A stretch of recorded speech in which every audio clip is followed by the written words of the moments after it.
নমস্কার, খবর দেখছেন Kolkata news TV YouTube channel থেকে। প্রথমেই দেখে নেব আজকের সংবাদ শিরোনাম। আজ প্রতিবাদের রাজনীতির টক্কর, তৃণমূল, বাম, বিজেপি সকলেই পথে। মেয়েদের হস্টেলের শৌচাগারে গোপন ক্যামেরা, ছাত্রদের মধ্যেই বিক্রি হয়েছে 300 ভিডিও। রাত ভোর কলেজে চলল প্রতিবাদ। ভারতে বাংলাদেশিদের জমি কেনার ছাড়পত্র দিয়েছে মোদী সরকার।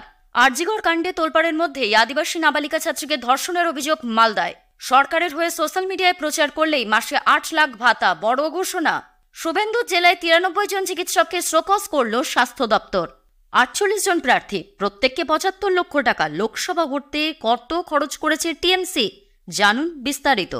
প্রিয় দর্শক, আপনি যদি আমাদের চ্যানেলে নতুন হয়ে থাকেন তাহলে চ্যানেলটিকে সাবস্ক্রাইব করে পাশে থাকা বেল আইকনটিকে ক্লিক করে রাখুন পরবর্তী খবর আপডেটের জন্য। কোথায় সুরক্ষিত মহিলারা? একের পর এক ধর্ষণ, নির্যাতনের ঘটনা ঘটেই চলেছে। এবার হস্টেলেও প্রশ্নের মুখে মহিলাদের নিরাপত্তা। কলেজের গার্লস হস্টেলের বাথরুম থেকে বের হলো গোপন ক্যামেরা। দিনের পর দিন ধরে সেই ক্যামেরায় রেকর্ড করা হচ্ছিল ছাত্রীদের নগ্ন ভিডিও। শুধু তাই নয়, ওই ভিডিও লিক করে দেওয়া হতো, বিক্রি করা হতো চড়া দামে। এই ঘটনার সামনে আসতেই শোরগোল পড়ে যায়। কলেজে শুরু হয় বিক্ষোভ। ঘটনাটি ঘটেছে অন্ধ্রপ্রদেশে কৃষ্ণান জেলায় একটি বেসরকারি ইঞ্জিনিয়ারিং কলেজে। বৃহস্পতিবার বিকেলে হঠাৎ হস্টেলের এক ছাত্রীর নজরে আসে যে বাথরুমে গোপন ক্যামেরা রাখা, সেখানে টানা রেকর্ডিং হচ্ছে। এরপরই ওই ছাত্রী বাকিদের জানায়, উদ্ধার করা হয় ক্যামেরা। এরপরই বিক্ষোভ শুরু হয়। সন্ধ্যে 7টা থেকে কলেজ চত্বরে বিক্ষোভ শুরু করে ছাত্রীরা। উই ওয়ান্ট জাস্টিস রব ওঠে। আজ সকাল অবধি প্রতিবাদ চলে। পুলিশ জানিয়েছে, এই ঘটনায় বয়েজ হস্টেল থেকে একজন সিনিয়র পড়ুয়াকে গ্রেফতার করা হয়েছে। তার ল্যাপটপও বাজেয়াপ্ত করা হয়েছে। তদন্তে জানা গিয়েছে প্রায় 300রও বেশি ছবি ও ভিডিও লিক হয়েছে মহিলাদের হস্টেলের শৌচাগার থেকে। জানা গিয়েছে বহু পড়ুয়া ওই অভিযুক্তের কাছ থেকে ভিডিও কিনেছিল। এই ঘটনায় আরও কেউ জড়িত রয়েছে কিনা তা খতিয়ে দেখা হচ্ছে।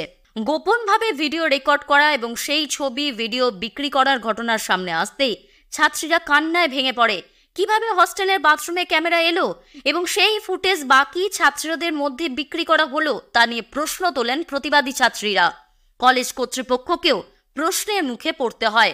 প্রসঙ্গত, এর আগে চলতি মাসের শুরুতেই বেঙ্গালুরুর একটি নামকরা ক্যাফের শৌচাগার থেকে মোবাইল উদ্ধার করা হয়েছিল। ক্যাফেরই এক কর্মী ওই মোবাইল রেখে এসেছিল মহিলাদের ভিডিও রেকর্ডিং করার জন্য। প্রিয় দর্শক, আপনি কোন জেলা থেকে দেখছেন কমেন্ট করে জানাবেন। এবং আমরা এই ভিডিওটিতে 2000 লাইক ও 1000 সাবস্ক্রাইব টার্গেট করেছি, তাই আমাদের টার্গেটটি সম্পূর্ণ করবেন। অনেকেই আমাদের খবর শুনছেন কিন্তু সাবস্ক্রাইব করছেন না, ভুলে যাচ্ছেন, তাই এক্ষুনি সাবস্ক্রাইব করে নিন। ফিরে আসছি পরবর্তী খবরে। ভারতে জমি কিনতে পারবেন বাংলাদেশিরা, একদম বৈধ উপায়ে, ভারতের নাগরিকত্ব ছাড়াই। 2016 সালে এই নিয়ম চালু করে কেন্দ্রের মোদী সরকার। উত্তাল বাংলাদেশ ছাড়তে চাইছেন অনেক বাংলাদেশি হিন্দু। তালিকায় অন্য সংখ্যালঘুরাও আছেন। তাদের পছন্দের তালিকায় শীর্ষে ভারত, আরও ভালোভাবে বললে পশ্চিমবঙ্গ, কলকাতায় এবং সংলগ্ন এলাকা। বেআইনিভাবে বাংলাদেশ থেকে ভারতে প্রবেশ, সম্পত্তি কেনার বহু উদাহরণ আছে, কিন্তু এখন আর সেই জামানা নেই। সীমান্তে অনেক কড়াকড়ি আছে, আর অবৈধভাবে ভারতে এসে গ্রেফতার হওয়ার উদাহরণও আছে। তাই অনৈতিক পথ ছেড়ে বৈধ পথেও ভারতে জমি কিনতে চাইছেন বাংলাদেশিরা। পদ্মাপাড়ের বাসিন্দাদের জন্য ভারতে পাকাপাকি জমি কেনার ব্যবস্থা করেছে মোদী সরকার, সেটাও আবার 8 বছর আগে 2016 সালে। বাংলাদেশের সঙ্গে ছিটমহল হস্তান্তরের পরের বছরে বুরহান ওয়ানির হত্যা নিয়ে তখন কাশ্মীর গরম। সেই সময় কেন্দ্র পাকিস্তান, আফগানিস্তান এবং বাংলাদেশের সংখ্যালঘুদের নিয়ে বড় সিদ্ধান্ত নেয়। মোদী সরকার নিয়ম করে এই 3 দেশের অমুসলিমরা ভারতে প্যান কার্ড, আধার কার্ড করতে পারবেন, ব্যাংক অ্যাকাউন্টও খুলতে পারবেন। শুধু তাই নয়, জমিও কিনতে পারবেন। এক্ষেত্রে বিশেষ কিছু শর্ত আছে। পাকিস্তান, আফগানিস্তান কিংবা বাংলাদেশের নাগরিকদের ভারতে জমি কেনার প্রধান শর্ত হচ্ছে দীর্ঘমেয়াদী ভিসা নিয়ে ভারতে আসতে হবে। কমপক্ষে ভিসার মেয়াদ হতে হবে 180 দিন। এছাড়া জমি কেনার কারণ উল্লেখ করে জমি কেনার আবেদন করা যাবে। ভারতের রিজার্ভ ব্যাংকের ছাড়পত্র পেলেই জমি, বাড়ি বা ফ্ল্যাট কেনা যাবে। বাংলাদেশের উত্তাল পরিস্থিতিতে এখন অনেকেই ভারতে জমি কিনতে আগ্রহী। এই পথে কাঁটা কেন্দ্রের শর্ত। বেশিরভাগ বাংলাদেশিদের অভিযোগ, 30 থেকে 90 দিনের বেশি মেয়াদের জন্য ভারতের ভিসা পাওয়া যায় না। এতে কিভাবে শর্ত পূরণ হবে? এই প্রশ্ন অনেকে তুলেছেন। সম্প্রতি ঢাকায় ভারতীয় ভিসা অফিসের সামনে লম্বা লাইন দেখা গিয়েছে। ভিসা না পেয়ে বিক্ষোভের ঘটনাও ঘটেছে। এর পিছনে কোনো কূটনৈতিক কৌশল রয়েছে কিনা তা নিয়ে অনেকে প্রশ্ন তুলতে শুরু করেছেন। আজকাল সবাই কম বেশি সোশ্যাল মিডিয়া ব্যবহার করেন, আর সেই কারণে সোশ্যাল মিডিয়া ইনফ্লুয়েন্সাররা আধুনিক সমাজে গুরুত্বপূর্ণ ভূমিকা পালন করেন। তাদের মাধ্যমে তথ্য, মতামত এবং নতুন ধারণা দ্রুত ও ব্যাপকভাবে ছড়িয়ে পড়ে। এইসব সোশ্যাল মিডিয়া ইনফ্লুয়েন্সাররা ফ্যাশন, প্রযুক্তি, স্বাস্থ্য, শিক্ষা এবং বিভিন্ন সামাজিক ইস্যুতে মানুষের দৃষ্টি আকর্ষণ করতে সক্ষম। এছাড়াও ইনফ্লুয়েন্সাররা বিভিন্ন ধরনের ব্র্যান্ড প্রচারে সহায়তা করে। পাশাপাশি বিভিন্ন বিষয়ে সচেতনতা বৃদ্ধিতে তারা গুরুত্বপূর্ণ ভূমিকা পালন করেন। আর এবার এই সোশ্যাল মিডিয়া ইনফ্লুয়েন্সারদের জন্য বড় ঘোষণা করল রাজ্য সরকার। সম্প্রতি উত্তরপ্রদেশের মুখ্যমন্ত্রী যোগী আদিত্যনাথের সরকার সোশ্যাল মিডিয়া ইনফ্লুয়েন্সারদের নিয়ে একটি বড় সিদ্ধান্ত নিয়েছেন। সরকারের এই সিদ্ধান্ত মোতাবেক সোশ্যাল মিডিয়া ইনফ্লুয়েন্সাররা এবার থেকে প্রতি মাসে 8 লক্ষ টাকার ভাতা পাবেন সরকারের তরফ থেকে। এই সিদ্ধান্তটি রাজ্য সরকারের ডিজিটাল মিডিয়া নিয়ন্ত্রণের কৌশল হিসাবে দেখা হচ্ছে। কিন্তু কিভাবে এই টাকা দেবে সরকার? চলুন এই সম্পর্কে বিস্তারিত কিছু তথ্য জেনে নেওয়া যাক। যোগী আদিত্যনাথের সরকার দ্বিতীয় মেয়াদে এসে সামাজিক যোগাযোগ মাধ্যমে সরকারের বিভিন্ন ইতিবাচক দিকগুলিকে প্রচার করার লক্ষ্যে কাজ করছে। বর্তমান সময়ে সোশ্যাল মিডিয়া প্ল্যাটফর্মগুলির জনপ্রিয়তা ও প্রভাব অপরিসীম। বিশেষ করে তরুণদের মধ্যে সোশ্যাল মিডিয়া ব্যবহার ব্যাপকভাবে হয়। এই পরিস্থিতিতে সরকার মনে করছে যে ইনফ্লুয়েন্সারদের মাধ্যমে তাদের নীতি, উন্নয়ন এবং জনসেবামূলক কার্যক্রম সাধারণ জনগণের কাছে আরও ভালোভাবে পৌঁছে দেওয়া সম্ভব হবে। সেই কারণে এই নতুন ঘোষণা করেছে সরকার। উত্তরপ্রদেশের রাজ্য সরকারের এই নতুন পলিসিতে বলা হয়েছে যে যেসব সোশ্যাল মিডিয়া ইনফ্লুয়েন্সাররা ফেসবুক, ইউটিউব, এক্স ও ইনস্টাগ্রামে এই ধরনের কাজ করবে তাদের প্রত্যেককে প্রতি মাসে 8 লক্ষ টাকা ভাতা দেবে রাজ্য সরকার।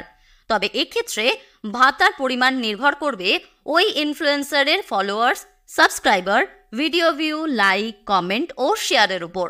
অর্থাৎ যে ইনফ্লুয়েন্সারের জনপ্রিয়তা বেশি তিনি বেশি টাকা পাবেন ভাতা হিসাবে। সরকারি আইনকে বুড়ো আঙুল দেখিয়ে কেউ 15টি, কেউ 25টি, আবার কেউ 30টি নার্সিং হোমের সঙ্গে যুক্ত মানে একেবারে খাতায় কলমে যুক্ত। আর তা দেখে চক্ষু চড়কগাছ জেলা প্রশাসন ও জেলা স্বাস্থ্য দপ্তরের। শেষে আরজিকর কাণ্ডের মাঝেই জেলার 93 জন চিকিৎসককে শোকজ করতে বাধ্য হলো জেলা স্বাস্থ্য দপ্তর।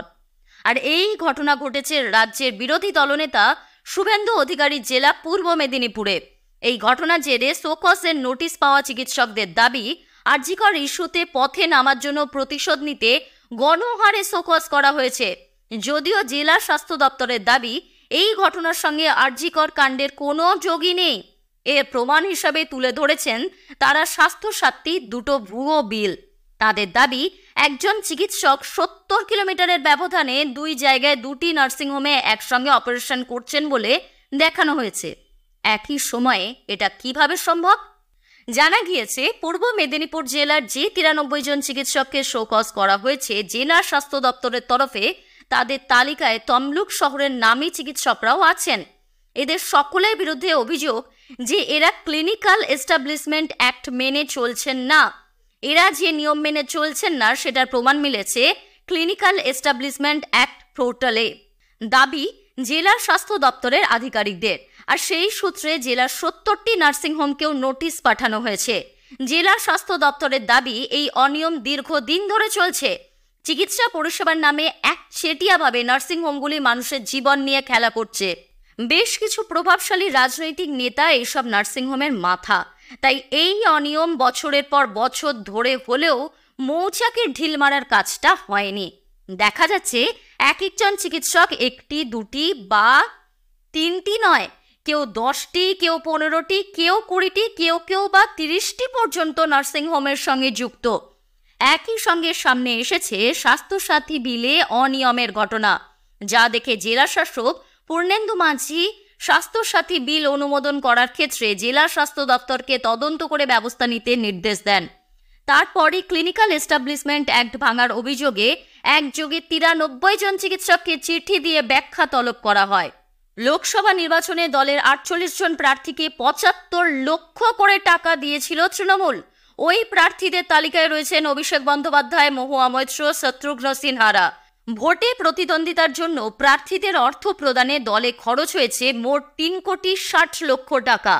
নির্বাচনী খরচ সংক্রান্ত বিবৃতিতে এমনটাই জানিয়েছে জোড়াফুল শিবির। এই বিবৃতি ভোটের ফল প্রকাশের পর গত 7 জুন নির্বাচন কমিশনে জমা দেওয়া হয়েছে। সংবাদ সংস্থা পিটিআই সূত্রে এই খবর জানা গিয়েছে। এবার লোকসভা নির্বাচনে বাংলার 42টি কেন্দ্রের মধ্যে 29টি কেন্দ্রে জয়ী হয়েছে বাংলার শাসক দল। তৃণমূলের প্রার্থী তালিকায় ছিল একের পর এক চমক।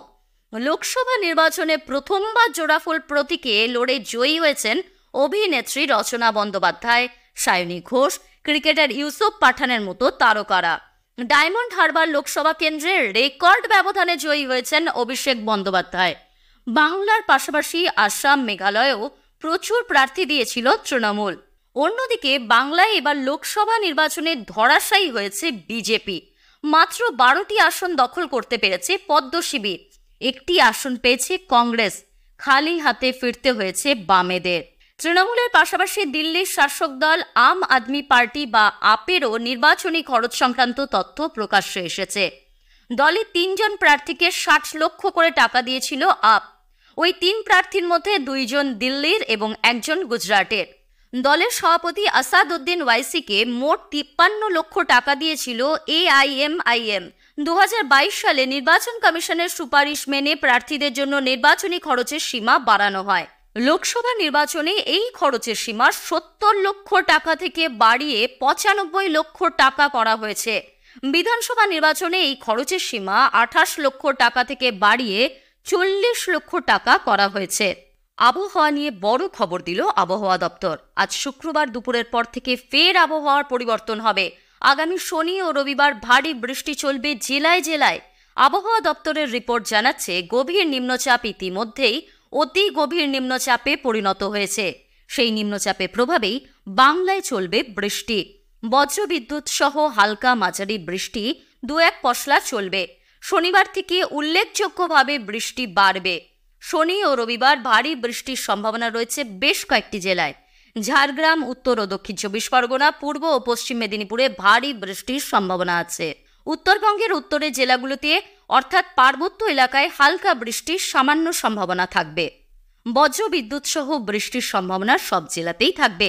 দার্জিলিং সহ পার্বত্য ও সংলগ্ন 5 জেলাতে বৃষ্টির সম্ভাবনা বেশি থাকবে।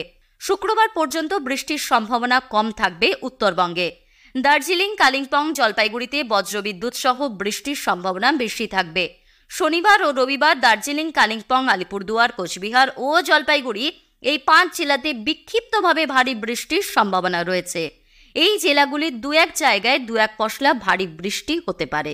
এতক্ষণ খবর শুনছিলেন কলকাতা নিউজ টিভি চ্যানেল থেকে।